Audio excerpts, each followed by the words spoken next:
an event like this that Volunteer Match puts on, and people are generous with their time, with their experiences, and it's a great community, and people just love sharing. This is what works for me. All the competition that comes along with brand and business and a free market, it's mitigated by a sense of a bigger picture and a greater purpose. There's so many things going on at a company that most of the time CSR managers don't even know what their employees are doing or experiencing. And Volunteer Match gives you an opportunity, in many cases, to get involved in a lot of different ways. Now, companies can control that depending on what they're comfortable with.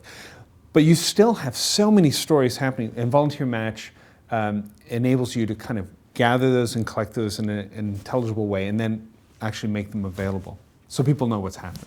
In terms of employee volunteering and workplace giving, okay, these are two things that Volunteer Match enables and enhances for companies. I think it's becoming more and more normative. And I think the bar is being raised in terms of what's expected, what you're expected to be able to do and contribute, and the kind of impacts you're expected to have. The tools are trying to keep up with those expectations. Sometimes the tools enable new expectations. So it's, it's changing all the time.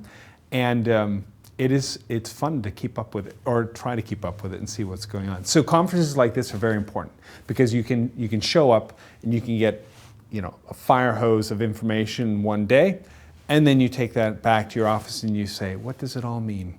But at least you have something to work with. Employee volunteering, workplace giving tend to be, our employees want it, so we should do something.